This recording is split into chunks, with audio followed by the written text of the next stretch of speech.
তবু বলতে হয় আজকের সভার সভাপতি, এই সভায় উপস্থিত আমার অগ্রজ প্রতিম শিক্ষক বৃন্দ এবং এই বিদ্যালয়ের প্রাক্তন ছাত্রছাত্রী যারা এখানে উপস্থিত আছেন। বিশ্বময় বারে বারে বলেছিল, স্যার আপনাকে আসতেই হবে, কোনো উপায় নাই, কিন্তু শত কাজের মাঝেও কিন্তু ওর ইয়েতে লেখাটা আমি দিতে পারিনি, সেটা আমার নিজের ব্যর্থতা, ওর নয়, আমি সময় করে উঠতে পারিনি। যাই হোক, এখন আর একদম বেশি কিছু বলার নেই। ওর একটা বলার ছিল যে বাংলা মিডিয়াম স্কুলের গুরুত্ব, এই বিষয়ে অনেক কিছু বলার আছে। যারা এখানে বসে আছেন তারা আমার ধারণা সবাই বাংলা মাধ্যম বিদ্যালয় থেকেই পাশ করেছেন। অশোকবাবু বলেছেন এখানে যে একটা কমিউনিকেশন গ্যাপ দেখা দেয় এবং সেটার সঙ্গে অ্যাডাপ্টেশন করতে একটু টাইম লাগে। হ্যাঁ লাগে, কিন্তু আমার তিনটি বলার এখানে জিনিস আছে।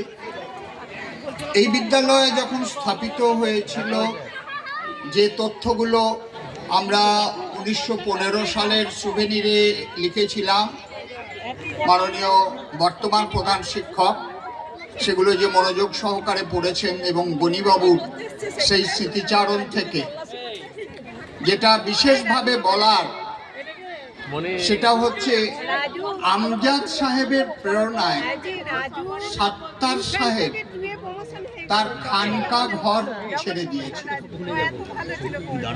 খানকার অ্যাকচুয়ালি অর্থটা আমি ভালো জানতাম না, গণিবাবুকেই জিজ্ঞাসা করেছিলাম, বলল মাটির খড় ইত্যাদি দিয়ে তৈরি যে বৈঠকখানা, সেইটাই তৈরি হয়েছিল লোয়ার প্রাইমারি স্কুল।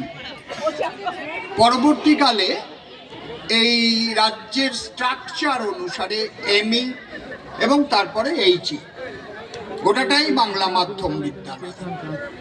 আমি তিনটে শব্দ বলতে চাই। আমাদের দেশে প্রথম বিদ্যালয় শুরু হয়েছিল বলা যেতে পারে, সেটা হচ্ছে 1817 খ্রিস্টাব্দে। 1816 খ্রিস্টাব্দে স্কুল বুক সোসাইটি তৈরি হয় এবং স্কুল বুক সোসাইটির মূল উদ্দেশ্য ছিল বাংলায় পাঠ্যপুস্তক প্রকাশ করা। বলা ভালো, সেই বাংলা শিক্ষায় কোনো ধর্ম সেদিন কিন্তু বাধা হয়ে দাঁড়ায়নি। আমার কাছে লিস্ট আছে কারা দান করেছিলেন। প্রচুর মুসলিম ধর্মের মানুষ এবং প্রচুর হিন্দু ধর্মের উদার হৃদয় মানুষ বহু টাকা দান করেছিলেন এই স্কুল বুক সোসাইটিতে। এইখান থেকেই যাত্রা হয়েছিল বাংলা পাঠ্যপুস্তকে। মনে রাখতে হবে যে রেভারেন্ড কৃষ্ণমোহন বন্দ্যোপাধ্যায়ের মতো ব্যক্তিরা, যারা হিন্দু কলেজ থেকে পাশ করেছিল, যারা হেনরি লুই ভিভিয়ান ডিরোজিওর ছাত্র ছিল, তারাই প্রথম ইংরেজি গ্রন্থকে বাংলায় রূপান্তরিত করেছিলেন।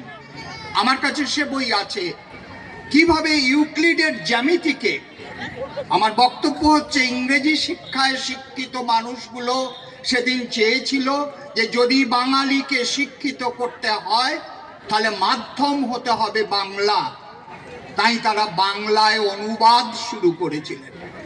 মনে রাখুন, সংস্কৃত কলেজের অধ্যাপকরা শুরু করলেন বাংলা পাঠ্যপুস্তক।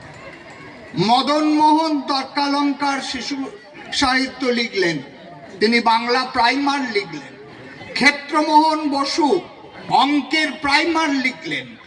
বিদ্যাসাগর সংস্কৃত পণ্ডিত শুরু করলেন বাংলা শিক্ষা। এরপরে তো বিরাট ইতিহাস। ছোটলাটের অনুমতিক্রমে এখানে তিনি 20টি বিদ্যালয় স্থাপন করলেন, যার মধ্যে মানকর হাই স্কুল একটি মডেল হাই স্কুল। এই যে মিডিয়াম অফ বেঙ্গলি, আমাদের দেশের সব সমকালীন বিজ্ঞানী